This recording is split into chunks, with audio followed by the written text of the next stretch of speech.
Bonjour à tous, bienvenue dans Parlons Placement, une émission extrêmement riche, comme vous allez le constater, et c'est d'à propos parce qu'on cherche bien sûr tous à s'enrichir en profitant des conseils de nos experts qui vont défiler. On va commencer par s'intéresser à la mort des fonds euros. Elle semble programmée, on va revenir sur les raisons de ce décès. La défiscalisation, quand on investit dans les startups, elle a fait les beaux jours de plusieurs entrepreneurs et également de plusieurs investisseurs. On va voir que c'est à nouveau possible de revenir sur ce schéma. Et puis un invité qui nous vient ce mois-ci de Primonial, qui nous présentera Primopact, ou comment est-ce que l'on peut investir via l'assurance vie dans du non-coté. C'est Parlons Placement, c'est tout de suite en direct votre émission.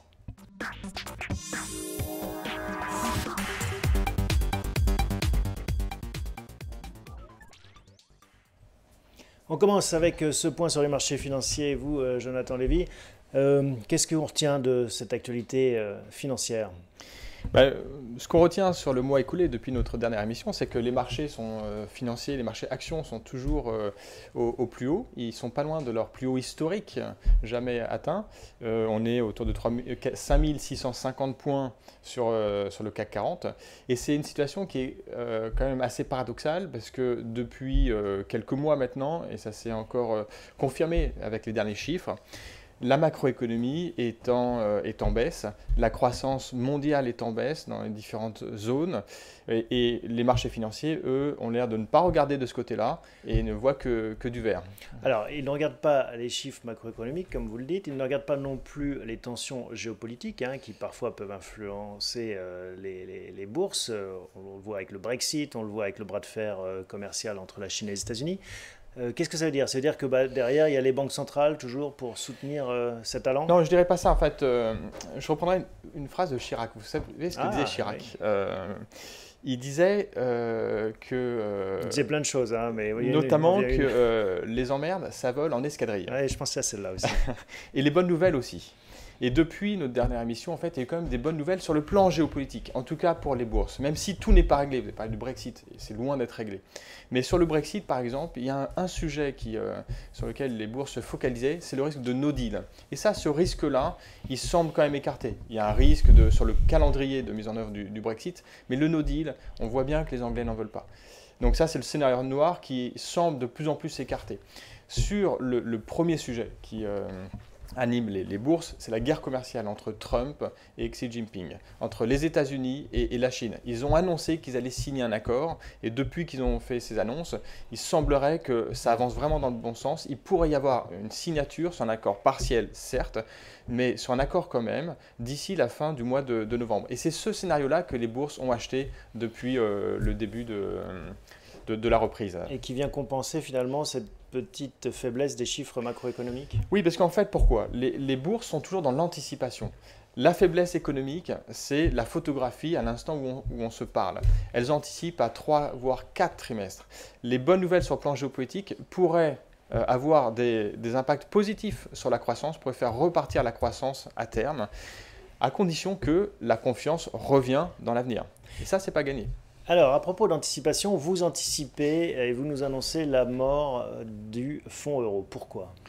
Alors pourquoi? C'est pas moi qui le dis en fait, il y a des alertes qu'on voit de toutes parts. Vous savez, l'ACPR sort un rapport tous les ans sur la revalorisation des fonds en euros en France et on voit que c'est un vrai sujet de préoccupation. Les fonds euros, il faut avoir en tête quelques chiffres, c'est 1200 milliards d'euros. Donc un taux d'équipement qui est absolument énorme, ça touche beaucoup de gens ont un contrat d'assurance vie dans lequel il y a du fonds euro. Et sur le plan systémique, ça nous touche parce que ça touche aux grands équilibres financiers de la France. 1200 milliards, c'est 48% du PIB. Donc s'il y a un sujet autour de ça, on est tous concernés. Qu'est-ce qui se passe en fait? Les fonds euros sont investis principalement en obligations et souvent en obligations d'État, pas seulement. Les obligations d'État, l'OAT 10 ans, donc l'obligation émise par la France, rapporte moins 0,15. On est même descendu à moins 0,45 en cours d'année. Or, les assureurs doivent garantir le capital. Oui, c'est ça le fonds euro, c'est qu'il y a une garantie en capital. Il y a une garantie en capital sur la part qui est investie en fonds euros, pas sur la totalité du contrat d'assurance vie, évidemment. Donc sur le fonds euro, ils ne peuvent absolument plus garantir le capital à partir du moment où ils replacent les sommes à un taux négatif. Et pour être exact, il faudrait qu'ils replacent un taux bien supérieur à 0, en fait, parce qu'il y a des frais qui doivent être prélevés pour que les assureurs puissent vivre un minimum. Le taux de frais moyen réellement perçu par les assureurs, c'est 0,60. Même s'ils vous disent dans le contrat qu'ils prennent 1, en moyenne, ils prennent souvent moins que 1%. Donc 0,60 moins 0,15, on a un delta de 0,75%. On voit bien que ce n'est pas viable à long terme. C'est absolument pas viable à long terme. C'est le graphique que vous nous avez apporté de la CPR, justement. Alors voilà, on voit sur ce graphique l'état des lieux en fait, des fonds euros sur l'ensemble du marché, mesuré par la CPR. Donc c'est des enquêtes qui remontent à la CPR. Parce que ce qui est contre-intuitif, c'est que pour l'instant, les assureurs continuent à servir des rendements bien au-delà de ce qu'ils gagnent sur ces placements. Voilà. Alors, on voit en fait que le taux servi, c'est le graphique en vert. On voit l'écran, je pense. Oui, il est à l'écran, donc en vert. Enfin, bon, pour les daltoniens comme moi, donc c'est le deuxième en partant du haut et qui arrive à 1,83 à l'arrivée, 1,83%. Voilà. 1,83, c'est le taux moyen servi sur l'ensemble des contrats, pondéré par les encours en fait. En 2018. Le vrai taux moyen en France en 2018, calculé par la CPR encore une fois. On voit qu'il est constant entre 2017 et 2018 en moyenne. De 2,67, donc la courbe du haut, c'est ce qu'a rapporté les actifs de ces assureurs. Donc vous placez de l'argent chez un assureur, lui, il va replacer cet argent sur les marchés financiers. On a dit, il va acheter des obligations et en partie des obligations d'État. Donc en moyenne, ça fonctionne, c'est au-dessus. C'est au-dessus. Donc là, ça marche. Mais ça, c'est la moyenne. C'est que le 2,67 tient compte des obligations qu'ils ont achetées il y a 10 ans. En 2008, 10 ans avant 2018, on avait un taux moyen de 4,24 sur l'OAT 10 ans, en moyenne sur 2008. Donc, sur 2009, c'était 3,63. Une moyenne de toutes ces années cumulées et tous ces placements au fil des ans, et donc qui permettent de sortir du 2,67. Donc le taux, il est encore à un niveau relativement élevé, mais on voit bien mécaniquement qu'au fur et à mesure où on replace les flux à un taux négatif, à un moment donné, il va y avoir un problème et qui va arriver assez vite. Ça fait 4 ans que le taux moyen de l'OAT est inférieur à 1%. Il est aux alentours de 0,75. C'est la courbe bleu ciel, la troisième en partant du haut. Donc ça, c'est le taux auquel replacent les assureurs. Donc ils replacent les anciennes obligations qui arrivent à échéance, les obligations qu'ils ont achetées il y a 10 ans, 2009, 2008, qui étaient à un taux de 4%, celle-là. Et donc là, on est bien en dessous des 1,83 servis à leurs assureurs. Voilà. On voit qu'on est déjà en dessous. Donc ce taux-là fait plonger le taux moyen, dilue énormément le taux moyen de l'actif des assureurs. Et puis, il y a un autre effet. Il n'y a pas que le remplacement des obligations qui arrivent à échéance, il y a aussi les flux, la collecte fraîche qui arrive. Or, on voit que sur la période, les encours, on ne voit pas ici à l'écran, mais on sait que par ailleurs, les encours ne cessent de progresser. Il y a de plus en plus de gens qui placent sur les contrats. Ce qui déséquilibre avec des contrats qui rapportent moins par rapport à des contrats qui rapportaient plus. Voilà. La dernière courbe en gris, c'est… Alors la courbe en gris, elle est importante aussi, c'est le taux d'inflation.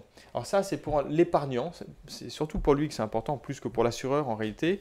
Pour l'épargnant, il doit faire mieux que l'inflation. S'il fait moins que l'inflation, s'il a un taux de revalorisation qui est inférieur, ça veut dire qu'il perd de l'argent, il perd du pouvoir d'achat.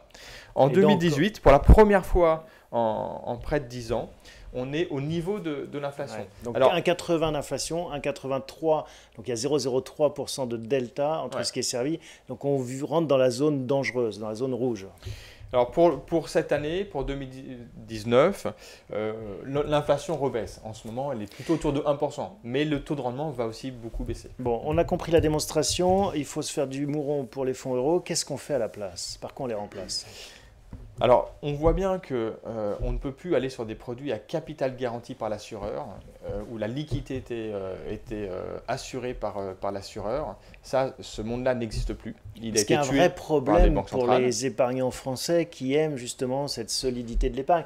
Ce que vous me dites, c'est que maintenant, il faut assumer un certain degré de risque. Et c'est que demain, je souscris un contrat d'assurance vie, je mets 100, je peux retirer que 98, 99 peut-être. Alors effectivement, sur les unités de compte, il n'y a pas de garantie en capital donnée par l'assureur. Mais quand on parle des unités de compte, on parle en fait d'un univers qui est extrêmement large en fait. Les unités de compte, ça ne veut pas dire que le risque est maximum. Ça ne veut pas dire action en fait. Ce n'est pas nécessairement des actions. Ça peut être des actions, mais ça n'est pas forcément 100% des actions. Exactement. Il y a par exemple, en ce moment, ce qui se développe beaucoup, c'est des UC, des unités de compte immobilières. On parle souvent de SCPI. On peut mettre des SCPI ou des SCI dans un contrat d'assurance vie. Les SCI se développent énormément avec des frais d'entrée, des frais d'acquisition fonds qui sont plus légers. On parle de 2%, entre 0,5 et 2% de frais d'acquisition. On est sur un risque plus élevé qu'un fonds euro, parce qu'il n'y a pas de garantie en capital, mais c'est un risque immobilier qui est relativement diminué, et diminué. Mais c'est un risque quand même. Les gens aiment bien parce que derrière, il y a de la pierre. Mais encore une fois, il y a du risque par rapport au fonds euro où il y avait zéro risque. C'est-à-dire que maintenant, aujourd'hui, si je vais taper à la porte d'un assureur pour souscrire un contrat d'assurance vie, il va me dire il faut mettre un gros montant d'unité de compte, une grosse partie de mon investissement en unité de compte. C'est ce que font la plupart des assureurs. Ils sont obligés de faire ça parce que sinon ça va leur coûter trop cher. Ils vont vous dire, dorénavant, il faudra mettre sur chaque versement minimum 50, voire 60, 70% d'unité de compte. Par exemple, un assureur généraliste, dans la presse, a annoncé qu'il fallait dorénavant 60% d'unité de compte sur chaque versement. Et ce qui veut dire que charge à eux après d'essayer de sécuriser les unités de compte pour revenir à l'esprit du fonds euro qui prévalait jusque-là.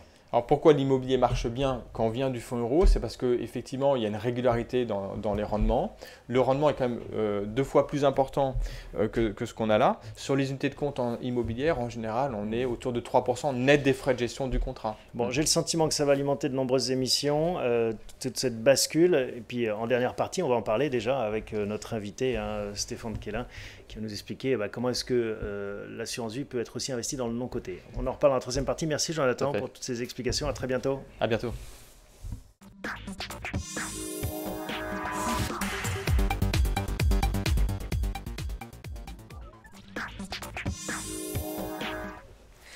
Alors, on va s'intéresser à la défiscalisation, oui, avec l'année qui avance. C'est une question qu'il faut se poser, car souvent, c'est rythmé par l'année calendaire. Bonjour Vincent. Bonjour Thomas. C'est vrai qu'on avait un peu perdu de vue la défiscalisation via l'investissement dans les PME pour au moins 2 raisons. Il y a eu cette année blanche en 2018 et l'ISF a disparu et c'était aussi un vecteur d'investissement. C'était un grand vecteur d'investissement, c'était aussi un outil en fait de promotion des produits et beaucoup d'acteurs se sont retirés de ce phénomène-là, de ce secteur-là, disons. Et aujourd'hui, par contre, il y a de nouveau là, en fin 2019, un certain nombre de solutions pour réduire son imposition sur le revenu. Alors, on rappelle un peu le principe, en quoi ça consiste l'investissement dans des PME non cotées. Exactement. Donc en fait, il s'agit de pouvoir investir dans soit des PME françaises ou européennes. Généralement, c'est des PME françaises. On peut obtenir jusqu'à 18% de réduction d'impôt. 18% de l'impôt sur le revenu. De l'impôt sur le revenu. Donc par exemple, pour un couple, on peut aller jusqu'à 4 300 € de réduction d'impôt avec un plafond d'investissement de 24 000 €. Pour une personne simple, c'est 2 160 pour 12 000 € investis, en respectant bien sûr, on y reviendra, le plafond global des niches fiscales de 10 000 €. Et puis il y a d'autres types de produits, on va y revenir aussi, les FIP-Corse par exemple, certains sont fans. Là, on a la possibilité d'aller récupérer 38% de réduction d'impôt et pour obtenir finalement pour un couple 9 100 € de réduction. Est-ce qu'on peut le faire en direct ou par des intermédiaires? Alors, c'est généralement par... on peut investir directement dans des véhicules par l'intermédiaire de gens comme nous. C'est en direct d'une certaine manière. Maintenant, ou dans vous la investissez PME dans une enveloppe. de mon beau-frère. Alors, oui, vous pouvez aussi le faire. Le schéma est parfois un peu différent, mais ça fonctionne également tout à fait. Alors, donc il y a des fonds spécialisés, vous nous le dites, pour investir dans ces entreprises. Et encore, c'est des investissements entreprises derrière? Oui, encore, la logique, c'est de soutenir les entreprises locales, régionales. Généralement, c'est le tourisme, l'agroalimentaire, voire également quelques entreprises du monde du digital qui pourraient se trouver en Corse. Mais ceci dit, c'est surtout tourisme et agroalimentaire, les secteurs ciblés. D'accord. Donc, qu'est-ce qu'il faut savoir quand on... C'est ça qui est important, il me semble. Parce qu'en fait, il ne faut pas être uniquement focalisé sur l'avantage fiscal. Il faut toujours raisonner, même dans un contexte comme ça. comme un investisseur qui ne se mobilise pas uniquement pour obtenir un avantage fiscal. D'ailleurs, je rappelle que tous ces produits-là présentent un risque en capital. Oui, on peut perdre sa mise. On peut perdre toute sa mise. On peut, bien sûr, on pourra obtenir son avantage fiscal. Ceci dit, il faut rester, ça aussi c'est un élément important, investi un minimum, en général, 5 ans. Certains produits ont une durée, un horizon de placement au minimum de 7 ans, d'autres 6 ans. Donc ça, c'est important. La durée est assez longue et en même temps, le risque est, ceci dit, important. C'est un bon point parce que si on investit 12 000 euros et qu'on gagne 4 000 euros d'économie d'impôt, on ne pourra pas bénéficier des 8 000 de delta pendant 5 ans. C'est ça que vous nous dites. Donc il faut l'avoir en tête parce que ça peut être une somme sur laquelle on compte. Exactement. Donc nous, en fait, on se pose toujours la question de savoir comment on peut, même dans ce cadre-là, diversifier en fait son investissement. Et c'est là où finalement, à travers la sélection qu'on fait, on a la possibilité, tout en ayant pour objectif de réduire son impôt, en ayant en tête ce risque, de diversifier son investissement en cumulant différentes enveloppes. Par exemple, en investissant sur un FCPI, par exemple en investissant sur un FIP normal, puis sur un FIP Corse. Et là, vous jouez en fait la diversification, comme on recommande de le faire à chaque fois, et vous pouvez cumuler ces investissements en respectant bien sûr les plafonds d'investissement. Alors on va voir justement les grandes règles, et vous avez apporté un graphique qui est très explicite, justement sur les caractéristiques finalement de ces deux grands types de placements.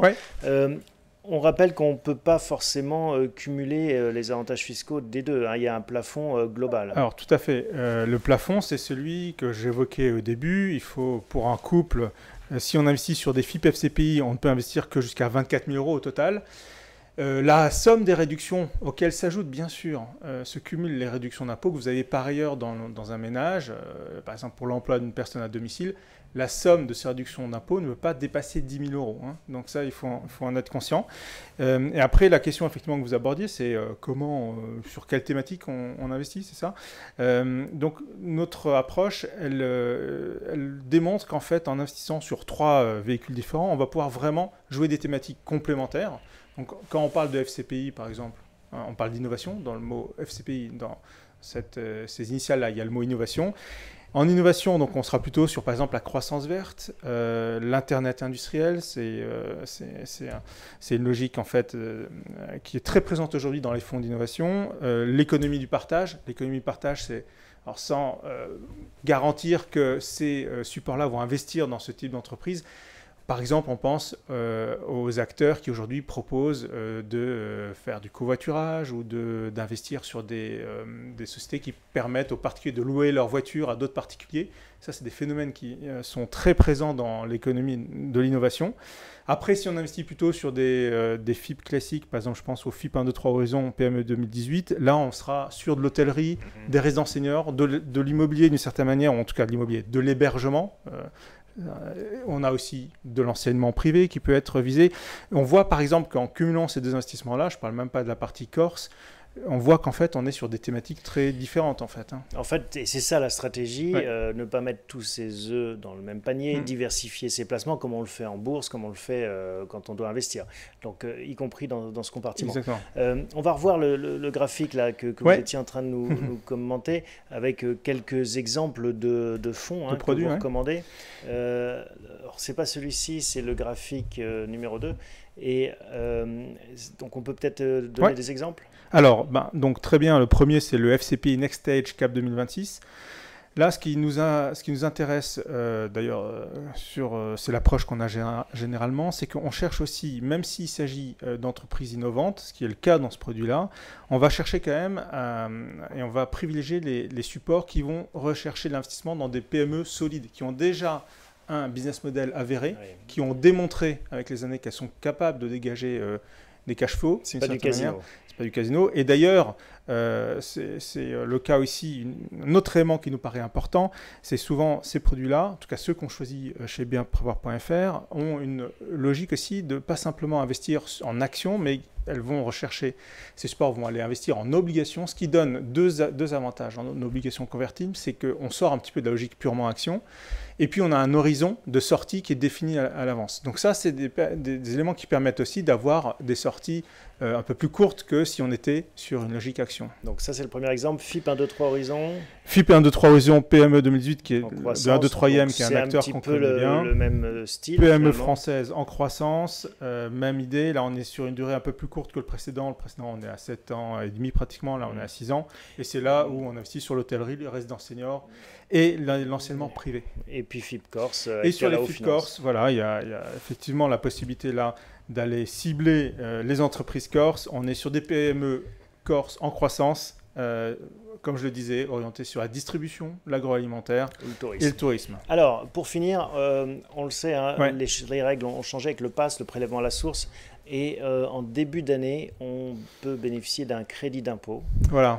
Et donc, comment est-ce qu'on l'intègre dans sa stratégie justement de défiscalisation? On a beaucoup de questions autour de ça. En fait, le sujet, c'est que effectivement, en janvier 2020, les contribuables vont bénéficier d'un crédit d'impôt qui sera reconduit automatiquement sur la base du crédit d'impôt qui a été versé en janvier 2019 et qui correspond à 60% des réductions d'impôt dont a bénéficié chaque contribuable.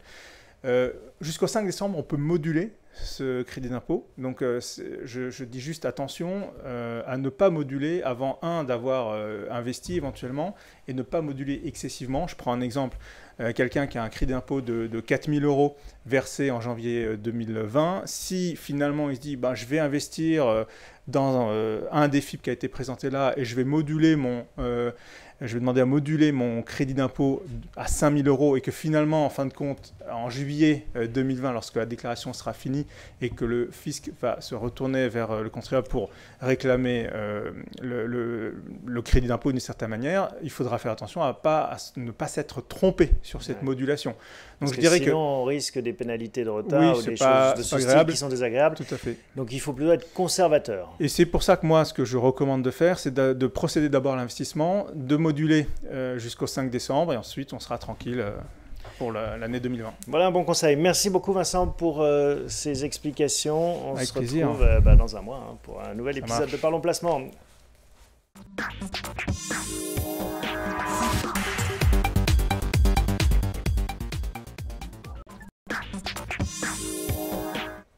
J'ai le plaisir d'accueillir l'invité de ce mois-ci, en l'occurrence Stéphane de Quélin. Bonjour Stéphane, bienvenue, directeur de développement Retail chez Primonial, une maison qu'on ne présente plus. Et en revanche, vous allez nous présenter Primopact. Comment est-ce que justement vous avez eu l'idée de ce nouveau produit qui permet d'investir via l'assurance vie dans le non-coté? Alors, l'histoire est assez simple. Il y a, Jonathan parlait tout à l'heure, on parlait dans l'assurance vie des UC en immobilier, notamment des SCI. Il y a 12 ans, on a créé un produit qui s'appelle Capimo. Capimo, c'est une SCI qui est disponible dans nos contrats d'assurance vie et qui, à l'époque, avait un objectif, c'est de rendre accessible l'immobilier de qualité institutionnelle aux investisseurs privés. Vous et moi, on ne peut pas acheter une tour à la Défense, on ne peut pas acheter un centre commercial, voilà, malheureusement. En revanche, si vous vous associez dans le cadre d'une SCI, vous pouvez accéder à cette qualité et on l'a mis dans l'assurance vie avec la liquidité. C'est-à-dire que vous voulez récupérer votre argent, vous pouvez le faire. Donc on s'est dit comment on peut faire ça dans le monde du private equity. Et pourquoi est-ce que ça vous intéressait le private equity? Alors le private equity, déjà c'est une thématique qui est très porteuse puisque le gouvernement s'y intéresse. La loi Pacte, le gouvernement souhaite aujourd'hui réorienter l'épargne des investisseurs français vers le monde, l'économie réelle, c'est-à-dire les entreprises, les PME.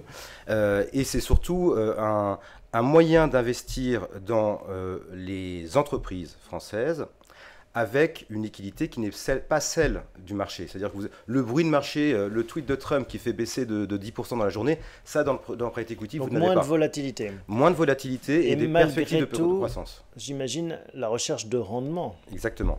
Combien ça sort de rendement le private equity, enfin celui dans lequel vous investissez? Sur Primopact, on a pour ambition de proposer une performance sur la durée, c'est des investissements long terme, 8-10 ans, de 6% par an net de frais de gestion. Donc ça, c'est l'objectif. Et on le rappelle, l'investissement non coté, ce qu'on appelle le private equity, couvre un spectre assez large. Ça va du business angels qui va investir dans une start-up, au capital risque, à des fonds qui interviennent sur des sociétés plus mûres. Où est-ce que vous vous situez? Alors, vous avez ce qu'on appelle le capital innovation, c'est ce dont on parlait tout à l'heure avec les FCPI, les FCPR, qui sont très intéressantes et en plus un intérêt fiscal. Mais nous, on n'est pas positionné sur ce segment, on est sur l'ETI, c'est-à-dire l'entreprise de taille intermédiaire et la grosse PME. C'est les entreprises qui ont pignon sur rue, qui ont déjà un gros business model et qui ont besoin de financer leur développement.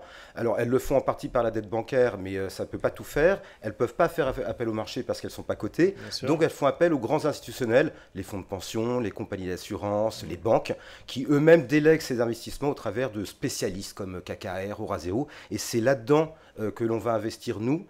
Et donc la contrepartie qui est réalisée par l'assureur, vous avez trouvé ce produit chez un assureur qui est Oradea, groupe Sogecap, il va assurer la contrepartie et donc rendre liquide ce produit.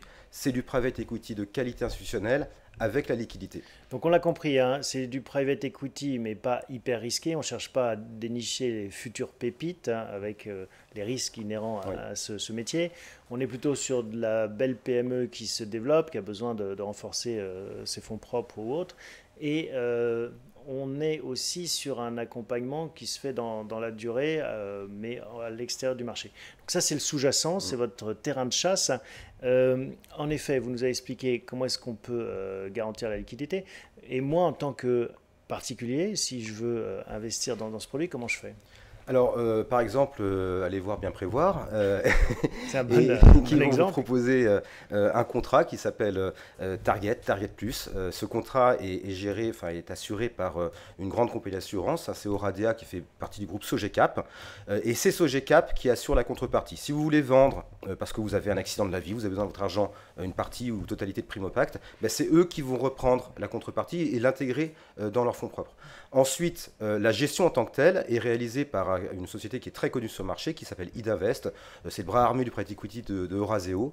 Et c'est eux qui vont assurer la partie allocation d'actifs, sélection des sous-jacents. Et ces sous-jacents, ce sont des grandes entreprises de private equity, enfin, qui investissent dans le private equity. Je peux citer par exemple Bridgepoint, Eurazeo aussi, KKR. Donc, en effet, et ça permet à un particulier qui n'a pas forcément une grosse fortune d'avoir accès à ces deals qui sont assez recherchés et peu accessibles. Tout à fait. Vous comme moi, en tant que particulier, aux côtés des grands instituts français, encore une fois, les fonds de pension, les grandes banques, on peut investir sur ce segment qui, aujourd'hui, n'est absolument pas disponible pour les particuliers. C'est une vraie révolution. Je peux souscrire à 100% mon contrat d'assurance vie sur ce support ? On aimerait bien, mais on a une petite contrainte technique et réglementaire. Non, on peut aller jusqu'à 30% des actifs du contrat. Donc, si vous avez 100 000 euros à investir, vous pouvez 30 000. Mais dans ce contrat, vous avez un des fonds euros les plus innovants du marché. On en parlait tout à l'heure. Dans ce fonds euro, vous n'investissez pas en obligations d'État. C'est une vraie performance. Vous investissez dans les marchés financiers. Mais donc, vous participez à la hausse des marchés financiers avec votre garantie en capital. Une vraie garantie en capital, puisque c'est un fonds en euros, et un effet de cliquet. Donc il y a ça qui peut accompagner. Et puis ensuite, vous avez tout un panel d'unités de compte traditionnelles, actions, obligations, produits structurés, SCI, dont Capimo, qui sont disponibles pour accompagner cet investissement. C'est très clair. Est-ce qu'on a fait le tour ou est-ce qu'il y a des choses qu'on a oubliées ? Je crois qu'on a été exhaustif. On a été exhaustif. Et tant mieux. Merci beaucoup Stéphane de nous avoir présenté Primo Pacte, qui permet donc à ceux qui le souhaitent d'investir dans le non-coté via un contrat d'assurance vie. Merci à vous tous de votre fidélité. On se retrouve dans un mois. Je vous rappelle que vous pouvez retrouver cette émission bien sûr en replay sur le site de bienprévoir.fr, sur la chaîne YouTube Décideur TV, mais également en podcast sur toutes les grandes plateformes. C'est un mode d'écoute et de consommation de l'émission qui peut être aussi très agréable quand, par exemple, vous préparez le dîner et que vous allez faire votre jogging. Merci à tous, à bientôt, bonne soirée.